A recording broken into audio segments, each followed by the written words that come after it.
Indiana, Mr. Burton, the chairman of the Foreign Affairs Subcommittee on Europe and Eurasia.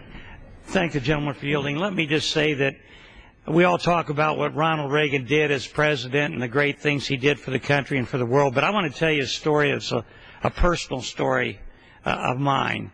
My mother was a waitress for 18 years, and my stepfather only went to the 7th grade. And I told him when I entered politics one day I was going to run for Congress, and if I got elected to Congress, I was going to take him in the front door of the White House and introduce him to the President of the United States. So finally I got elected to Congress after quite a while, and I called the White House, and I got a hold of Reagan's secretary, and I told her the story about how I'd promised this to my mother and how she'd worked for 18 years as a waitress and about my stepfather. And she said, well, let me talk to the president about it. So I got a call about a day or two later, and she said, the president can see you on this particular day. So I called my mother and my stepfather, and I said, I want you to come out. I'm going to take you in the front door of the White House to meet the president. Well, it came out. My mother loved Ronald Reagan as an actor.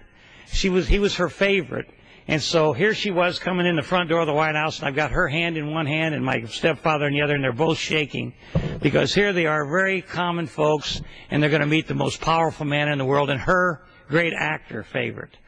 So we go in, and when we walked in the Oval Office, Ronald Reagan stole my heart forever, and I want to tell you why.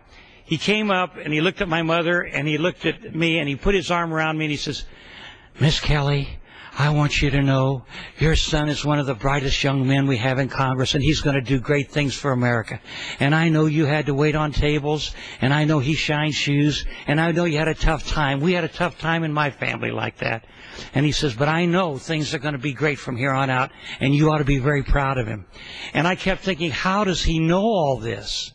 And he had called my office to get information so we'd make my mother feel really, really proud and happy. And they took those pictures, and my mother carried those pictures with her till the day she died.